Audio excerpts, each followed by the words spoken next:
Que vous soyez à Deauville, Calvados ou à Nyons-Drôme, voici les dernières infos immanquables de la semaine. Ne soyez pas tristes, elles seront de retour dès lundi. L'article le plus lu du jour: en cas de découverte d'un trésor, à qui appartient-il? Les trésors suscitent toujours autant de convoitises. Dans l'Essonne, un plombier et un couple se disputent pour savoir à qui doit revenir une valise contenant des bijoux et des pièces d'or. L'objet a été découvert par l'artisan, lors de travaux au domicile de ses clients, qui ont porté plainte pour menaces. Pour vous éviter d'en arriver là, lisez cet article quand vous tomberez sur une malle remplie de diamants. L'article le plus partagé du jour: le corps d'une femme enroulée dans un drap découvert dans un jardin. C'est une information obtenue ce matin par notre journaliste police-justice @Thibaut Chevillard. Le corps d'une femme de 35 ans a été découvert, dans la nuit de jeudi à vendredi, à Limoges, Hauts-de-Vienne. Il était enroulé dans un drap qui a été retrouvé dans le jardin d'une résidence. La victime a été rapidement identifiée. Il s'agit d'une femme dont la disparition avait été signalée par ses enfants et son ex-compagnon le 5 juin dernier. L'article Paris du jour: froid polaire, canicule, pluie extrême. Quel climat dans le futur pour la capitale? Actuellement, nous enregistrons en moyenne un jour de vigilance orange concernant la canicule.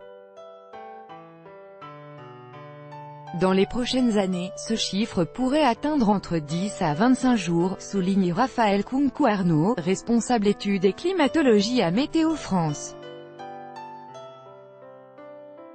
Ce vendredi, une conférence était organisée en partenariat avec l'Agence parisienne du climat, au sein de la cité universitaire, 14e arrondissement.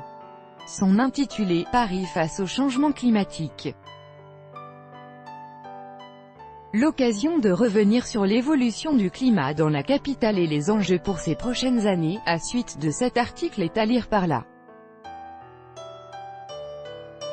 L'article à lire du jour: Emmanuel Macron et Donald Trump, une relation en forme de montagne russe. Tout avait commencé par un combat. Un combat viril et âpre. Celui de deux hommes politiques se serrant la main.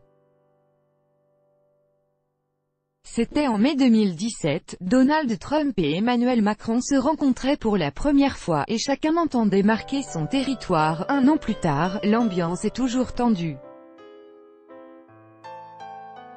En marge du sommet du G7, qui se tient vendredi et samedi au Canada, Emmanuel Macron s'est réuni avec les autres Européens, Angela Merkel, Theresa May et Giuseppe Conte, pour dénoncer le risque de « guerre commerciale » brandi par le président américain.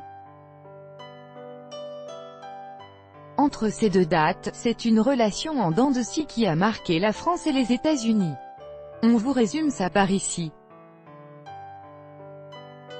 L'interview à lire du jour: il faut rendre hommage à Johnny, le reste ne nous regarde pas. Il aurait eu 75 ans vendredi 15 juin.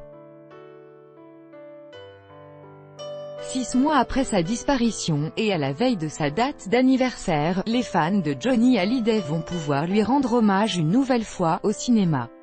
Jeudi prochain à 20 h, dans 250 salles de cinéma à travers la France diffuseront simultanément, et lors d'une séance